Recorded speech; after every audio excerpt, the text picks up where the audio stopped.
Hello and welcome. Today, we're uncorking a massive regulatory shift that's happening right now in the world of wine. It's a really big story about new rules, new pressures, and frankly, a completely new way of thinking about what goes into your glass, from the soil all the way to the shelf. And it brings up a huge question. Why is your favorite European wine about to change, maybe forever? And listen, this isn't just a little tweak. We're talking about a fundamental transformation that's going to impact every single aspect of how wine is made, packaged, and sold. So, why does this matter to you, no matter where you live? Well, it's because of this number right here. The European Union produces a staggering 60% of the world's wine. So when the EU makes a move this big, it creates ripples that are felt in every wine shop and on every dinner table across the globe. Okay, so here's our roadmap. We're going to start with the big picture, the EU's green mandate. Then we'll get our boots dirty with the new rules in the vineyard before we look at the changes coming to the bottle itself. After that, we'll see how wineries are being pushed to become way more transparent. And finally, we'll explore how they can actually navigate this big green wave. So first up, let's talk about the why. These new regulations aren't just appearing out of thin air. They are all rooted in a single, massive, continent-spanning strategy to fight climate change. And that strategy is called the European Green Deal. Just think of it as the engine driving everything we're about to discuss. Its main goal is incredibly ambitious. Make Europe the world's first climate-neutral continent by 2050, with a legally binding pit stop to slash emissions by 55% by the year 2030. And these really broad goals, they translate directly into action for winemakers.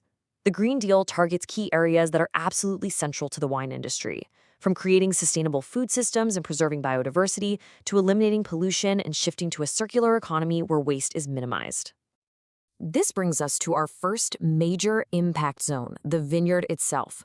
This is where the grapes grow, and it's where some of the most dramatic changes are taking place right now. So a core part of the Green Deal is the farm-to-fork strategy, and its 2030 targets are a huge wake-up call for viticulture. The headline goal is a 50% reduction in pesticide use, which is massive, especially when you consider that vineyards account for 70% of all fungicide use in the EU. There are also major pushes for more organic farming and serious controls on fertilizer runoff. Now, on that pesticide goal, there's a crucial update. The original proposal for a legally binding, continent-wide 50% cut was actually withdrawn in early 2024. But, and this is a big but, the goal hasn't vanished. The existing directive is still in place, which encourages reduction through non-binding recommendations, national flexibility, and importantly, funding for things like integrated pest management. The pressure is definitely still on. And beyond pesticides, winemakers now have to become active stewards of their land.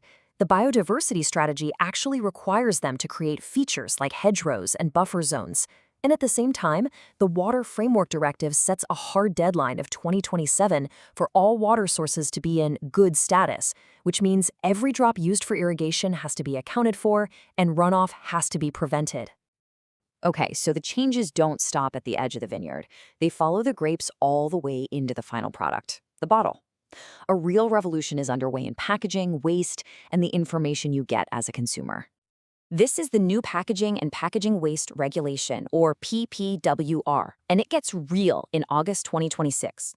By then, those forever chemicals like PFA will be banned from any packaging that touches your wine, and by 2030, all packaging components have to be designed for recyclability, and they have to feature standardized labels that tell you exactly how to dispose of them. One of the simplest yet most effective changes is the weight of the bottle itself. For so long, heavy, thick glass bottles have been a status symbol, but they're a disaster for carbon emissions. So the industry is now pushing for an average weight of 420 grams. Just that one change can slash a wine's total carbon footprint by a massive 25 to 45%. It's huge. And get ready to see this on bottles very soon. A simple QR code is now your gateway to a whole world of information.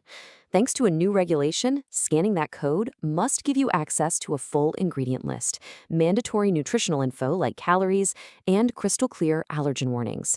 It is a huge leap forward in consumer transparency. So, from transparency for you, the consumer, we pivot to transparency for the entire market. New rules are demanding a totally unprecedented level of accountability from the business side of wine, especially for the larger companies. And this is all being driven by the Corporate Sustainability Reporting Directive, or CSRD. So the crucial point here is figuring out who has to comply. It's mandatory for any large wine producer with over 50 million euros in revenue or more than 250 employees. The good news for a lot of people is that most smaller family-run wineries fall below these thresholds, so they're exempt. And what do they actually have to report? Essentially everything. We're talking a full accounting of their impact. This includes all of their greenhouse gas emissions, not just from the winery, but from their suppliers and distributors too. It covers their water use, their effect on biodiversity, their waste management, and even social factors like labor practices and anti-corruption policies. It's a complete 360-degree view of their entire sustainability performance. So with all these new rules in the vineyard, on the bottle, and in the boardroom, how can wineries possibly manage it all? This brings us to our final section, navigating this green wave. Well, they aren't being left completely on their own. The EU is backing this transition with some serious funding. Over 1.1 billion euros are being made available every single year through the Common Agricultural Policy, all to help wine producers invest in the technology and training they need to become more sustainable. But the clock is ticking. This timeline shows just how urgent this all is. By the end of 2025, large companies have to prove their corks and barrels are deforestation-free.